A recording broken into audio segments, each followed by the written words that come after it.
ဒီဦးလေးကတော့တာယာနေတ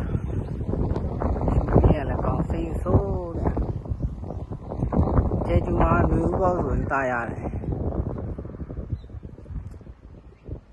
မြစ်တရလည်းမရေးရသေးဘူးဆိုတော့စိတ်စိတ်ဆိုးဆိုး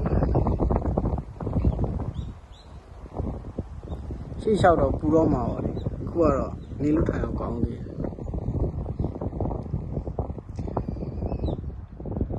ကျွန်တော်တို့ဆိုရင်အခုဆိုရင်ဒါမြင်းနေရတိမ့်ပြီးသွားပြီခလေးတွေပေါ့နော်ခလေးမိအတွဲတွေဒါဟိုဘက်ချဆိုဒီမှာအဲ့ဒါရှိတယ်ခလေးချ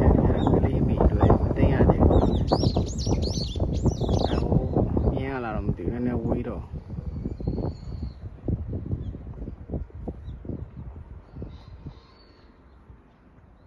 ဒါတွေကတော့တစ်နှစ်သမီးတွေပေါ့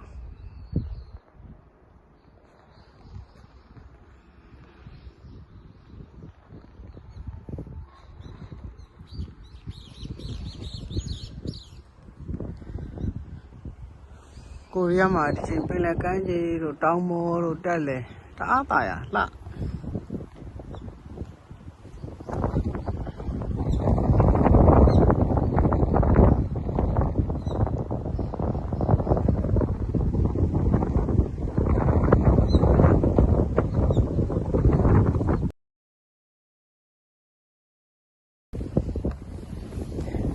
မြက်တွေမရေးရသေးခင်ပေါ့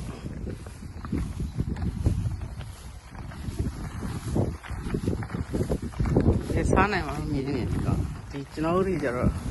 ဒီခြံလောက်ကိုဒီခြံကျယ်ဝန်းဒီဘက်ဆိုရင်3កောင်မှထားဒါဒီခြံကျယ်ဝန်းဟိုမှာအပင်တန်းလေးတွေကဒါခြံနဲ့နမိတ်ပေါ့တန်းလေးနဲ့ကာထား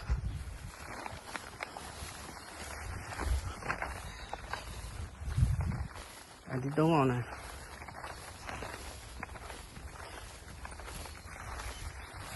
နောက်15ရက်ရေးနေစေသူကြီးရိတ်ပြီးတော့မြက်တည်ရိတ်ပြီးထုံးတော့ဒ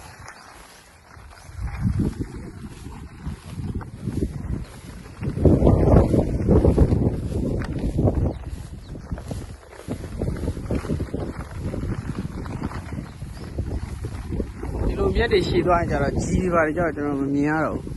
သူတို့ဒီကကြီးလေးတွေအကောင်လေးသေးတယ်ပြီးတော့မြက်တော်တွေကြာရင်သူတို့ဝစ်နေ